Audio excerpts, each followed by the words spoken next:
So you want to make pork jerky. I'm going to tell you how to do it. This right here is made to sell. This right here is $5 right there. I would sell this for. And the cost to make it was $2. Now, the reason I make pork jerky is because beef prices are getting so expensive now. We are talking about it's insane. It's like $8 a pound right now. But pork right now is about $2 per pound. So it's reasonable to make jerky with it. And it is safe. A lot safer than chicken, that's for sure. I made 15 units all right here. A big old thing of pork jerky with some amazing flavors. I used miso paste, guajillo chili, garlic powder, salt, a broth from pork chops that I was making a couple days prior as the marinade, Worcestershire sauce, soy sauce, uh, red pepper flakes, white pepper, black pepper, cayenne pepper, red pepper, just a couple things, here and there. I contemplated using a sazon again, but I opted out. Another thing is I used a splash of vinegar, but I think in the future we're gonna opt out of using that. I just thought it was a good marinade to break down the protein. But let's go over the price and just give you an idea on this. So right here is fresh pork tenderloin from Walmart. It is $8.71 per pack, uh, give or take, with $3.63 a pound. So it has gone up. Meat prices have gone up. However, in the past it was at 2, which is very comparable to chicken breast. The only thing with pork tenderloin is there is a fat back on it, so you're gonna have to slice that off. You're gonna lose about a pound from your total meat. However, I do think that the cost ratio is significantly better than beef in any aspect, even if you're looking at ground beef for making beef jerky. The rest of it is very lean, actually, and it's got an okay amount of fat. But if you do it right, there's no problem. No problem at all. And it's really tasty jerky. I mean, amazing. It's awesome. Now, I bought this I bought this for about 2 packs of these for about $24. The total cost, I'm including like $6 for the seasonings for this batch, comes out to $30. Now, what I got with that was 15 servings of this.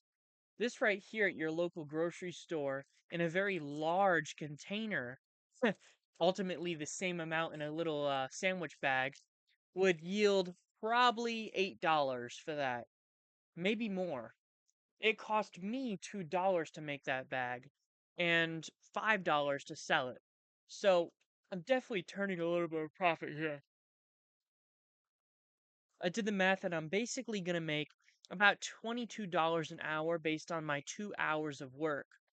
You probably saw me in my other stream cutting up the meat, and that's essentially 1.5 hours of work right there. Just slicing off the fat cap without sacrificing too much meat and slicing it thin enough where it's going to be able to be done jerky well. And then also placing it on the racks, pulling them off, and packaging them into sandwich bags. The other thing is, it does take about 24 to 48 hours turnaround. You have to have a dehydrator or an air fryer, but air fryers don't really work as well. Um, Me personally, I slice them as thin as possible with a fillet knife that I got from Walmart. I could show it to you right now, but it doesn't matter. Just pick up a fillet knife and be very careful with it. They are sharp.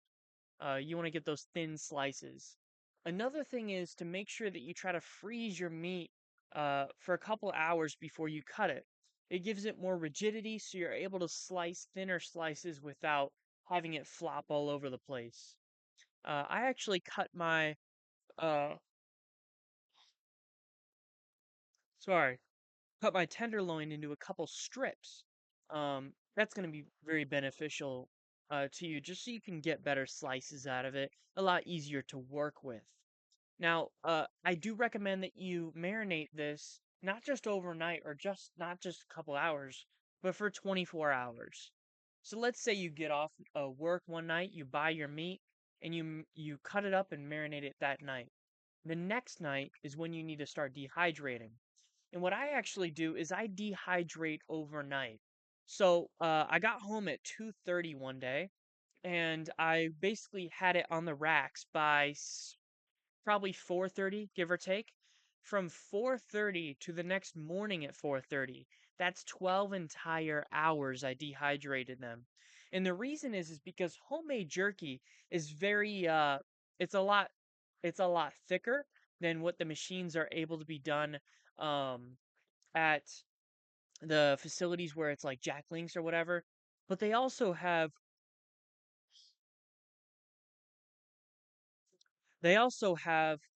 preservatives and things like that that tenderize the meat, so it's more tender when you bite into it. It kind of makes it taste like sugar candy. Not enjoyable when you're eating a real jerky. Another thing I opt out of is putting sugar in my jerky. Now, don't get me wrong, it adds a lot of flavor to it if you add honey to the marinade. And actually, the sugar goes into the meat, and then when it dehydrates, it caramelizes and crystallizes within the meat, turning it into like a candy. It's very tender, it's very sweet, and it tastes really good. But that's the thing, I don't want to raise the calories in my jerky. So that's just something I've opted out of. Another thing is that you're not working with preservatives, so you want to minimize the risk of any bacteria forming, and that is completely eliminating sugars from your jerky, unless you want a shorter shelf life. Now, um, uh, after the 15 units made, that was approximately 11 pounds raw of jerky, and it was 2 Walmart packages worth. My total revenue should be around 20 or $75. That's $5 a pop for 15 units. I may have eaten 2 units so far, for a total of $45 profit at a $22.50 per hour uh, commission, I guess you could say, for 2 hours. So that's pretty good. Approximately, this is rough from ChatGPT, but it is about 400 calories per serving and 76 grams of protein per serving. This is basically a meal replacement.